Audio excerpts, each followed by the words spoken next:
Assalamualaikum warahmatullahi wabarakatuh. Nama saya Putri Lestari Amanda Sinulinga, NPM 23140206. Di sini saya mau menjawab pertanyaannya. Gimana pertanyaannya? Berikanlah contoh materi pembelajaran untuk keterampilan menulis dan jelaskan.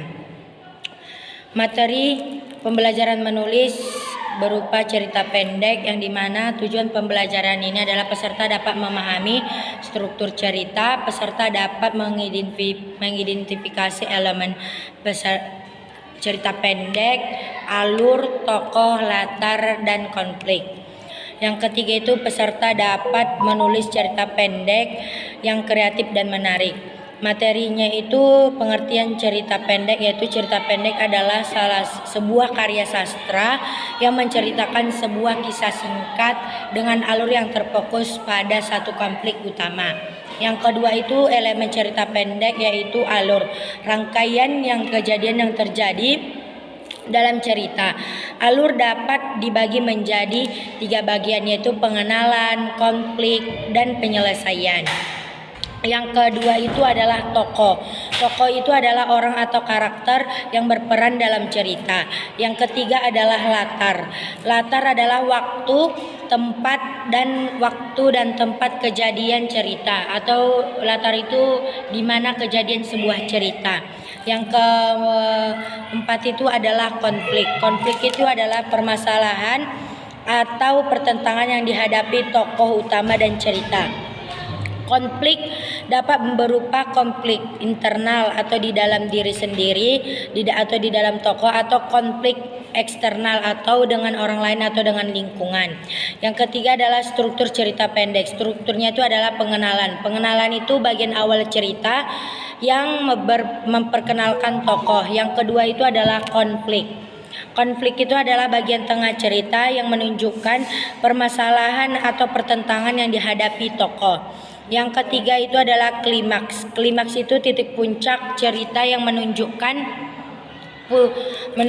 puncak dari konflik. Yang keempat itu adalah penyelesaian. Penyelesaian itu adalah bagian akhir cerita yang menunjukkan bagaimana konflik diselesaikan.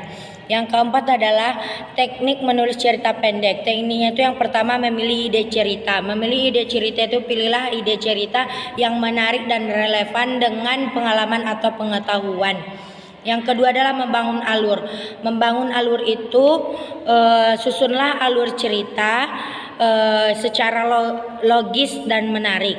Yang ketiga adalah mengembangkan tokoh. Ciptakan tokoh yang realitas dan menarik dengan latar belakang yang jelas. Yang ketiga adalah menciptakan latar. Buatlah latar yang detail dan mendukung cerita. Yang keempat adalah membangun konflik. Yang kelima adalah menulis dengan bahasa yang jelas dan menarik. Sekian dari saya. Assalamualaikum warahmatullahi wabarakatuh. Nama saya Putri Lestari Amanda Sinulinga, NPM 23140206. Di sini saya ingin menjawab soal nomor 2 yang dimana adalah berikanlah contoh materi pembelajaran untuk keterampilan membaca dan jelaskan. Di sini adalah materi pembelajaran membaca, itu membaca secara cepat dan efektif. Yang tujuan pembelajaran adalah peserta dapat memahami teknik membaca cepat dan efektif. Peserta dapat meningkatkan kecepatan membaca tanpa mengurangi pemahaman. Yang ketiga itu peserta dapat menerapkan berbagai strategi membaca untuk berbagai jenis teks. Yang pertama materinya itu adalah pengertian membaca cepat dan efektif. Yang dimana membaca cepat dan efektif adalah kemampuan untuk membaca dengan kecepatan tinggi tanpa mengurangi pemahaman terhadap isi teks. Teknik ini menekankan pada efisien dan efektivitas dan menyerap informasi dari teks. Yang kedua adalah teknik membaca cepat.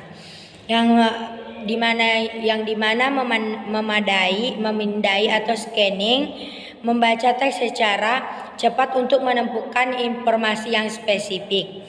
Yang kedua itu adalah menjelajahi atau skimming. Skimming itu adalah membaca teks secara cepat untuk mendapatkan gambaran umum isi teks. Yang ketiga itu adalah membaca berfokus. Membaca berfokus adalah membaca teks secara detail dengan fokus pada informasi penting.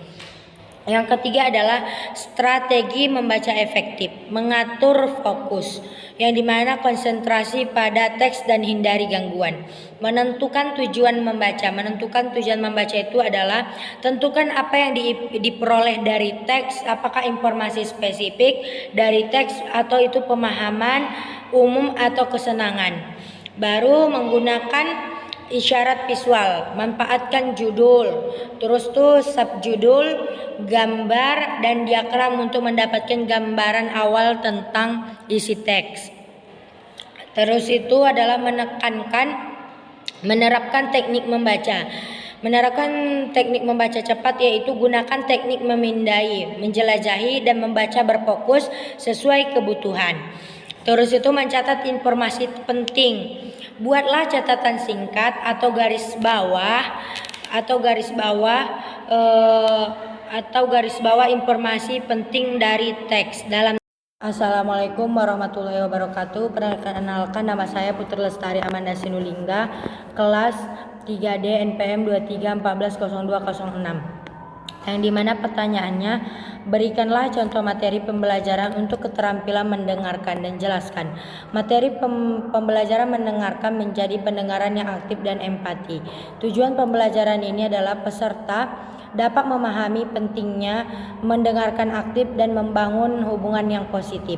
Yang kedua itu adalah peserta dapat mengidentifikasi dan menerapkan teknik-teknik mendengarkan dengan aktif. Yang ketiga adalah peserta dapat mengembangkan empati dan memahami perspektif orang lain. Materinya itu pentingnya mendengarkan aktif. Yang pertama adalah pentingnya mendengarkan aktif. Mendengarkan aktif adalah lebih dari sekedar mendengar kata-kata. Ini melibatkan fokus penuh pada pembicara, memahami makna di balik kata-kata dan mendengarkan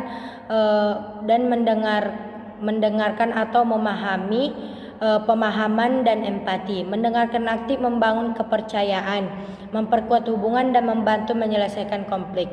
Yang kedua adalah teknik mendengarkan aktif, yaitu yang pertama fokus penuh. Fokus penuh itu adalah hilangkan gangguan, berikan kontak mata dan tunjukkan bahasa tubuh yang menunjukkan perhatian.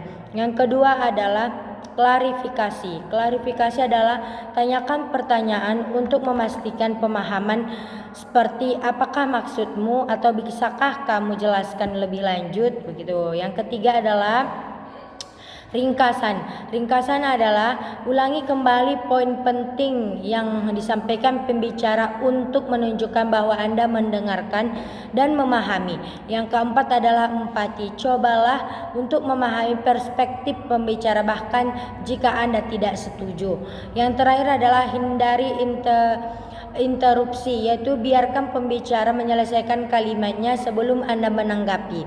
Yang ketiga adalah mengembangkan empati. Mengembangkan empati itu adalah berlatih perspektif.